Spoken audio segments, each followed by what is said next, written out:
माथाय धुलो पाए तो दिव्य आराम लागछे ए तो जादू करले है छोकरा আপনার পরম দয়া যাক বাবা একটা স্থায়ী সমাধান হয়ে গেল বাচ্চা গেল পরিবেশটাও বেঁচে গেল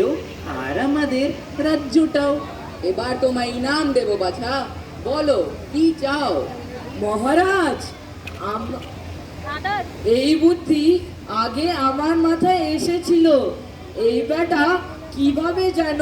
টের পেয়ে গেল অনেক হয়েছে এবার তুমি থামো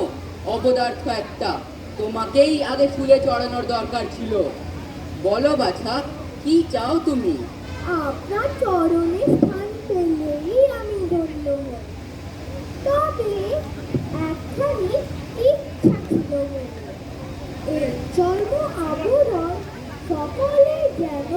জুতা বলে জানে তথাস্তু এই নাও গজপতির মালা আর তোমারই মহান কীর্তির নাম দিলাম আমি জুতা আবিষ্কার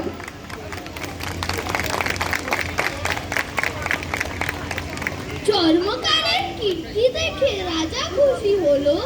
জগৎ জুড়ে লোকে তারে ধন্য ধন্য করলো শেষে রাজার পদযুগল পেল যে নিস্তার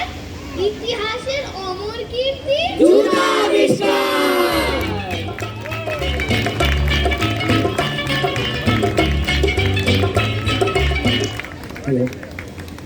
এবারে আমরা পরিচয় পর্ব